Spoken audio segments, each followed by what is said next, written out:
Hello everyone, once again आपका स्वागत है यू बॉर्न एकेडमी में। जैसा कि हम पहले बता चुके हैं कि हम इस चैनल में कक्षा 6 से कक्षा 10 तक की साइंस को पूरी तरह डिकोड करेंगे। क्लास 10th के अंतर्गत साइंस का जो सेकंड चैप्टर चल रहा है जिसका नाम है एसिड बेसिस एंड सॉल्ट, अम्ल क्षार एवं लवण। इससे पहले हम इस चैप्टर के 2 वीडियोज़ देख चुके हैं जिसमें हमने जो डिफरेंट टाइप्स के इंडिकेटर्स थे, नेचुरल इंडिकेटर और सिंथेटिक इंडिकेटर, लेबोरेटरी में फॉर्म जो इंडिकेटर थे उसको डिस्कस किया था। नेचुरल इंडिकेटर में हमने जो टर्मेरिक था उसको डिस्कस किया था। उसके अलावा हमने लाइकेन को स्टडी की थी कि कैसे एसिड के साथ रिएक्ट होता है, कैसे बेसिस के साथ उसका कलर चेंज होता है। उसके अलावा हमने कुछ ऑल्फैक्टरी जो इंडिकेटर्स थे उनके बारे में डिस्कस किया था, जैसे हमने अनियन हो गया, क्लोव ऑयल हो गया, रेड कैबेज हो गया। ठीक है, तो इस टाइप से हमारे पास क्या थे, डिफरेंट टाइप्स के olfactory indicators, natural indicators and synthetic में जैसे हमने मिथाइल ऑरेंज और फेनोप्थलीन जो इंडिकेटर था उसको डिस्कस किया था। आज की इस वीडियो में हम जिंक मेटल की सल्फ्यूरिक एसिड से जो रिएक्शन वाली एक्टिविटी है उसको डिस्कस करेंगे। जिसने चैनल को अभी तक सब्सक्राइब नहीं किया वो सब्सक्राइब कर लें ताकि आपको पूरे वीडियो मिलते रहें। चलिए शुरू करते हैं। एसिड बेसिस एंड सॉल्ट, अम्ल क्षार और लवण, part 3। How do acid and bases react with metals. कैसे हमारे पास जो एसिड है और जो बेसिस है, अम्ल और क्षार, मेटल यानी धातु से कैसे अभिक्रिया करते हैं, तो उसके बारे में यहाँ पर डिस्कस किया है। या अम्ल और क्षार जो होंगे धातु से कैसे अभिक्रिया कर रहे हैं, सारे अम्ल धातु से अभिक्रिया करते हैं या सारे जो क्षार दिए गए हैं वो अम्ल मेटल से अभिक्रिया करेंगे या नहीं करेंगे, तो उसकी क्या करेंगे हम यहाँ पर डिटेल्ड स्टडी करेंगे। Activity 2.3 question, the activity needs the teachers assistant. ठीक है, जैसे कि आपको यहाँ पर सावधान किया गया है कि आपको क्या करना है, इस एक्टिविटी को कंप्लीट करने के लिए टीचर की हेल्प लेनी है। टीचर के द्वारा इस एक्टिविटी को कंप्लीट किया जाएगा, क्योंकि यहाँ पर क्या होता है, जो रिएक्शन होती है यहाँ पर कुछ गैसेज निकलती हैं। वो गैसेज क्या होती हैं, थोड़ा सा रिएक्टिव नेचर है, मतलब अपने आप में क्या होती है, बहुत ज़्यादा बर्निंग नेचर है, बहुत फास्ट क्या होती है, बर्न होती है। तो तब जाके क्या होता है, आपको क्या होता है, थोड़ा सा क्वेश्चन रखने की यहाँ पर क्या होती है, ज़रूरत पड़ती है। चलिए स्टार्ट करते हैं। Set the apparatus as shown in figure. ठीक है, आपको जैसे आगे आपको चित्र दिखा रखा है, तो इस चित्र की तरह क्या करना है आपको, इस फिगर की तरह क्या करना है आपको, एक सेटअप तैयार करना है। इसमें बता देता हूँ क्या क्या है। आपके पास आप यहाँ पर एक स्टैंड देख रहे होंगे। ठीक है, उसके अलावा यहाँ पर एक टेस्ट ट्यूब रखी गई है। इस टेस्ट ट्यूब में क्या होगा, जिंक के ग्रेनुअल्स होंगे। इसमें सल्फ्यूरिक एसिड डाल देंगे हम, या कोई अन्य एसिड को हम इसमें प्लेस कर देंगे। उसके बाद यहाँ पर क्या होगा, जो सल्फ्यूरिक एसिड होगा या जो जिंक होगा वो इस एसिड से क्या करेगा, जिंक क्या होगा, इस सल्फ्यूरिक एसिड या अन्य कोई एसिड है जैसे HCl है या एसिटिक एसिड है, उनसे क्या करेगा, रिएक्शन करेगा। रिएक्शन करने के बाद क्या होगा, यहाँ पर एक गैस रिलीज की जाएगी। उस गैस को रिलीज होने के बाद क्या होगा, यहाँ पर एक हमने सोप सॉल्यूशन ले रखा है। इस सोप सॉल्यूशन में क्या होगा, बुलबुले जैसे उड़ेंगे। ठीक है, ऊपर को क्या आएंगे, बबल्स आएंगे। तो बबल्स की के पास आपको क्या ले जाना है, एक बर्निंग कैंडल ले जाना है, जलती हुई मोमबत्ती उसके पास ले जानी है। क्या हुआ, मोमबत्ती की जो लौ है उस लौ में कोई परिवर्तन आता है या नहीं आता है, ये आपको क्या करना है, ऑब्जर्व करना है। तो इस ढंग से क्या करना है, आपको एक सेटअप तैयार करना है। तो आप यहाँ पर देखोगे कि यहाँ पर क्या हो रही है, जो मोमबत्ती है ये बहुत तेज़ी के साथ जलने लग जा रही है। ठीक है, जितनी नॉर्मल मोमबत्ती की जो लौ होती है उसकी तुलना में क्या होगा, ये बहुत फास्ट, उसकी तुलना में बहुत तेज़ी से क्या होगा, ये बर्न होने लग जाएगा। तो इसका मतलब क्या होगा, यहाँ पर जो गैस निकलेगी वो गैस का नेचर क्या होगा, बर्निंग नेचर होगा, यानी वो क्या होगा, बहुत ज़्यादा तेज़ी के साथ क्या होगा, उसमें आग लग सकती है।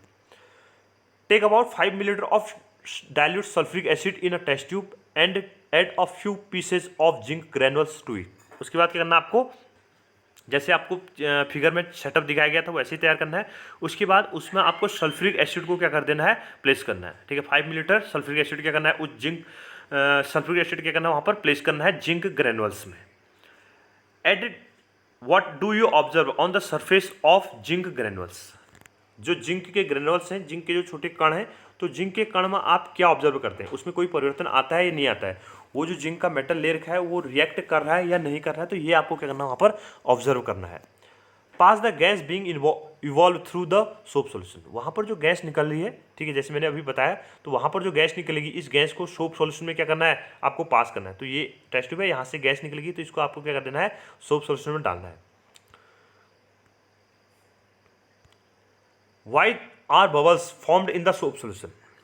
जो साबुन का विलेन ले रखा आपने, सोप सॉल्यूशन ले रखा है, उस सोप सॉल्यूशन में क्यों बबल्स निकल रहे हैं। ठीक है, क्यों बबल्स वहाँ पर आप निकल, तो वहाँ पर क्या होंगे, बुलबुले जैसे आपको दिखाई दे रहे हैं, मैंने पहले बताया था।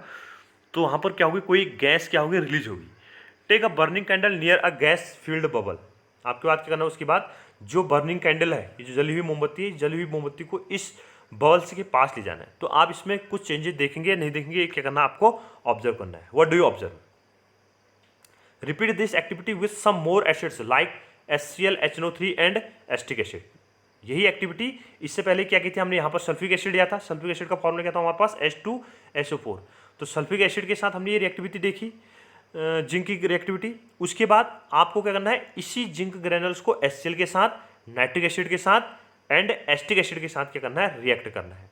Are the observation in all cases are the same और डिफरेंट। उसके बाद आपको चेक करना है कि जो प्रत्येक केसेज है, जैसे हमने HCl को जिंक से रिएक्शन कराया, या HNO3 को जिंक से रिएक्शन कराया, या हमने एस्टिक एसिड से जिंक की रिएक्शन कराई, तो प्रत्येक केसेज में जो ऑब्जर्वेशन है वो एक जैसा है या डिफरेंट है। तो ये क्या करना है, हमें चेक करना है। तो आप देखेंगे कि कुछ एसिड जो होते हैं उनकी जो रिएक्टिविटी होती है वो जिंक मेटल के साथ क्या होती है, डिफरेंट होती है, और कुछ मेटल की जो रिएक्टिविटी होती है वो जिंक मेटल के साथ क्या होती है, अलग होती है। तो सारे मेटल क्या होते हैं, एक ही जैसे जो एसिड होगा उससे रिएक्शन नहीं कर पाते हैं। Note that the metal in the above reaction displays hydrogen from the acid. This is seen as hydrogen gas. The metal combines with the remaining part of the acid and forms a compound called a salt. Thus the reaction a metal with an acid is a summarized as. ठीक है, आपको क्या करना है, आपने जो पिछला जो डायग्राम देखा था, तो यहाँ पर क्या कहा था हमने कि यहाँ पर क्या होगी, एक गैस क्या हो रही है, रिलीज की जा रही है। तो एसिड मेटल एटम से रिएक्शन करने के बाद क्या करता है, हाइड्रोजन गैस को क्या करता है, रिलीज करता है। बट प्रत्येक केस के साथ नहीं, बट कोई रिएक्टिव मेटल एटम है तो वही ऐसा पॉसिबल दिखाता है। प्रत्येक मेटल एटम क्या होगा, एसिड से रिएक्शन करने के बाद हाइड्रोजन गैस रिलीज नहीं करेगा। तो यहाँ पर हम इसको जनरल अगर समराइज करना चाहें तो हम ये कह सकते हैं कि एसिड क्या होता है, मेटल एटम से रिएक्शन करने के बाद क्या करता है, सॉल्ट फॉर्म करता है, और हाइड्रोजन गैस क्या होती है वहाँ पर रिलीज की जाती है। और उस सोप सॉल्यूशन में जो गैस रिलीज हो रही थी वो कौन सी थी, हाइड्रोजन गैस।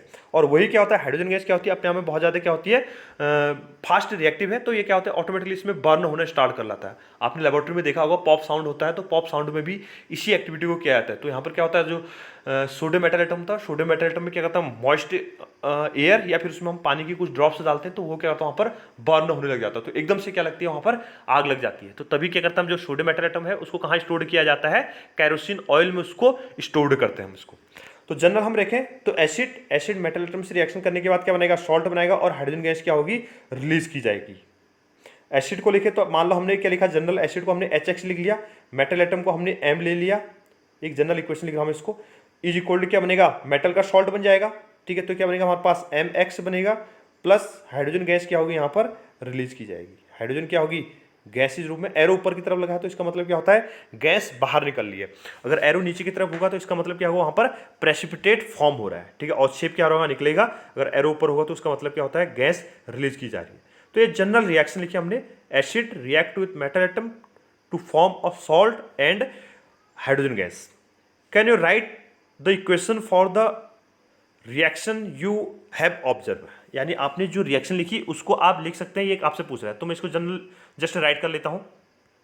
हमारे पास क्या होगा, zinc metal Zn plus H2SO4, Zn plus H2SO4 is equal to, product क्या बनेगा आपके पास, जिंक का सल्फेट बनेगा, ZnSO4 प्लस हाइड्रोजन गैस। ठीक है, यहाँ पर क्या होगा, हाइड्रोजन गैस रिलीज की जाएगी। तो ये क्या हमारे पास जनरल इक्वेशन थी। ठीक है, इक्वेशन क्या लिखे हमने, Zn plus H2SO4 to give ZnSO4 plus hydrogen gas. तो ये क्या थे हमारे पास, एक इक्वेशन है जो अपने आप में क्या होगी, बैलेंस भी है। तो ये क्या थे हमारे पास, रिएक्शन थी। इसके अलावा अगर हम इसको, जो हमने अन्य एसिड लिए थे यहाँ पर, क्या क्या था, HCl कहा था, HNO3 कहा था, और एस्टिक एसिड कहा था, इसके साथ भी रिएक्शन लिखना चाहें तो इसको भी लिख सकता हम। हमारे पास क्या था, Zn plus HCl is equal to क्या बन जाएगा हमारे पास, प्रोडक्ट जिंक का क्लोराइड बन जाएगा, ZnCl2 plus hydrogen gas H2। तो ये गैस क्या होगी यहाँ पर रिलीज की जाएगी। तो Zn plus HCl is equal to ZnCl2 plus H2। तो इक्वेशन को बैलेंस करने के लिए यहाँ पर 2 करना पड़ेगा हमें। तो ये क्या होगा, अपने आप में बैलेंस इक्वेशन है। उसके अलावा इसी रिएक्शन को हम एस्टिक एसिड के साथ लिखना चाहें तो हमारे पास रिएक्शन क्या बनेगी, Zn plus acetic acid CH3 COOH, ये एस्टिक एसिड का फॉर्मूला हमारे पास। तो हमारे पास प्रोडक्ट क्या बनेगा, जिंक का एसिटेट बनेगा, CH3 COO का होल ट्वाइस Zn। ठीक है, प्लस क्या होगी यहाँ पर, हाइड्रोजन गैस क्या होगी, रिलीज की जाएगी। तो इसी के साथ प्लस हाइड्रोजन गैस में ऊपर लिख दे रहा हूँ वहाँ पर, तो ये क्या हो गया हमारे पास हाइड्रोजन गैस रिलीज की जाएगी। इक्वेशन को बैलेंस करने के लिए क्या करना पड़ेगा, हमें यहाँ पर 2 करना पड़ेगा, ठीक है। तो Zn plus 2CH3COH to give CH3COO का whole twice Zn plus hydrogen gas. तो ये क्या थे हमारे पास, जिंक को हम अगर एसिटिक एसिड के साथ रिएक्शन कराते हैं तो उस केस पे क्या होता है, हाइड्रोजन गैस रिलीज की जाती है। नेक्स्ट, अगर हम HNO3 के साथ रिएक्शन करना चाहते हैं, अब देखो यहाँ पर HNO3 के साथ अलग अलग टाइप की रिएक्शन होती है, this depends on the concentration of nitric acid. हमारे पास क्या होती है, नाइट्रिक एसिड यानी HNO3, नाइट्रिक अम्ल की जो सांद्रता होती है, उस नाइट्रिक अम्ल की सांद्रता के बेस पे क्या होती है, यहाँ पर रिएक्शन अलग अलग तरह की होती है। तो इसमें नाइट्रस का ऑक्साइड भी निकलता है, नाइट्रोजन डाइऑक्साइड भी निकलता है, अमोनियम का नाइट्रेट भी बनता है। तो ये कंसंट्रेशन पर डिपेंड करता है, नाइट्रिक एसिड किस अमाउंट में लिया हुआ है, उसकी सांद्रता क्या थी, उसकी बेस पर रिएक्शन होती है। तो एक जनरल रिएक्शन लिख लेता हूँ मैं यहाँ पर। तो एक हमारे पास अगर हम Zn को नाइट्रिक एसिड के साथ रिएक्शन करना चाहें तो Zn प्लस HNO3, तो इसका जो प्रोडक्ट बनता है वो क्या बनता है, हमारे पास जिंक का नाइट्रेट बनेगा एक, ZnNO3 का whole twice plus NO2, nitrogen gas निकलेगी, नाइट्रोजन डाई गैस निकलेगी यहाँ पर, प्लस H2, ठीक है। इसके अलावा क्या होगा हमारे पास, H2 यहाँ पर फॉर्म होगा, ठीक है। क्या लिखा हमने, Zn plus HNO3 to give ZnNO3 का whole twice plus NO2 plus H2। Equation को बैलेंस करने के लिए हमें यहाँ पर 4HNO3 की रिक्वायरमेंट होती है, यहाँ पर 2NO2 निकलता है और यहाँ पर 2H2 निकलेगा। तो ये क्या हो गया, अपने आप में बैलेंस केमिकल इक्वेशन हो। उसके अलावा हमारे यहाँ पर क्या बनता है, नाइट्रस ऑक्साइड भी बनता है, ठीक है। कंसंट्रेशन पर कहा था मैंने कि डिपेंड करता है। तो यहाँ पर क्या बनेगा, नाइट्रस ऑक्साइड भी क्या किया जाता है, फॉर्म किया जाता है। आपको याद होगा नाइट्रस ऑक्साइड को हम लाफिंग गैस के नाम से जानते हैं, ठीक है। N2O ये फॉर्मूला होता है नाइट्रस ऑक्साइड, क्या बोलते हैं इसको हम, लाफिंग गैस, हंसाने वाली गैस। आपने मूवी में देखा होगा कि कहीं पर कुछ लोग ऑटोमेटिकली क्या होते हैं, हंसते रहते हैं, तो वहाँ पर क्या होती है, लाफिंग गैस का यूज़ किया जाता है, नाइट्रस ऑक्साइड। वेलकम मूवी देखोगे तो वहाँ पर हंसते रहते हैं, ठीक है। कुछ और मूवी भी हैं जिसमें ये जो नाइट्रस गैस है उसका उपयोग वहाँ पर किया जाता है। तो ये हमारे पास था, तो हमने रिएक्शन लिखी। एक्टिविटी 2.4 को हम डिस्कस कर रहे हैं। Place a few pieces of granulated zinc metal in a test tube, add 2 millilitre of sodium hydroxide solution and warm the content of the test tube. उसके बाद क्या करना है आपको, उसी एक्टिविटी को जो इससे पहले हमने एसिड के साथ रिएक्शन देखी थी, यानी जिंक मेटल एटम को हमने, जिंक ग्रेनुल्स को हमने HCl, HNO3, H2SO4 और एसिटिक एसिड के साथ रिएक्शन कराई थी। अब यहाँ पर जिंक मेटल एटम को आपको किसके साथ, सोडियम हाइड्रोक्साइड यानी NaOH जो होगा, NaOH के साथ क्या करना है, आपको रिएक्शन करना है। याद रखिएगा NaOH की अपने आप में बेसिक नेचर है, बेस है, ठीक है। Sodium hydroxide basic in nature. Repeat the rest of the steps in activity 2.3, record your observation. यही एक्टिविटी जो एक्टिविटी 2.3 में जो हमने डिफरेंट स्टेप किए थे उनके साथ क्या करना है, आपको यही स्टेप को फॉलो करना है और जो ऑब्जर्वेशन है उनको क्या करना है, रिकॉर्ड करना है, ठीक है। कि कौन सी गैस वहाँ पर ऑब्जर्व की जाएगी। आप सोप सोल्यूशन ले सकते हैं या अन्य किसी तरह का सोल्यूशन लिख सकते हैं जिसमें क्या होंगे, वो बबल्स के फॉर्म में क्या होगी, गैस बाहर रिलीज की जाएगी और उसके बाद आप उसके नज़दीक बर्निंग कैंडल ले जा सकते हैं। बर्निंग कैंडल ले जाएंगे तो उसके बाद जो कैंडल होगी वो क्या होगी, बहुत तेजी के साथ क्या होगी, वहाँ पर जलने लग जाएगी। तो इसका मतलब क्या होगा, वहाँ पर हाइड्रोजन गैस क्या हो रही है, रिलीज की जा रही है। तो इसकी जो इक्वेशन है, the reaction that takes place can be written as follows. तो हमारे पास क्या है, जिंक को हम अगर सोडियम हाइड्रोक्साइड से रिएक्शन कराएं तो NaOH plus Zn is equal to क्या बना हमारे पास, Na2ZnO2 प्लस H2, ठीक है। सोडियम का क्या बना, जिंकेट। याद रखिएगा बहुत ज़्यादा इंपॉर्टेंट रिएक्शन है, बोर्ड में पूछी जाती है इसी टाइप की रिएक्शन। तो हमारे पास क्या हुआ, जिंक को हमने सोडियम हाइड्रोक्साइड से रिएक्शन कराते हैं तो जिंक का क्या बनता है, सोडियम का जिंकेट बनता है और हाइड्रोजन गैस यहाँ पर रिलीज की जाती है।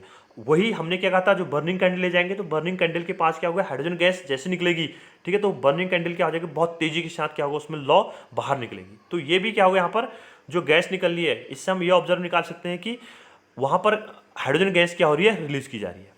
You find again that hydrogen is formed in the reaction. However, such reaction are not possible with all metals. अब हमने देखा यहाँ पर जो जिंक मेटल एटम था वो सोडियम हाइड्रोक्साइड से रिएक्शन कर रहा है, यानी वहाँ पर क्या हो रही है, हाइड्रोजन गैस रिलीज की जा रही है।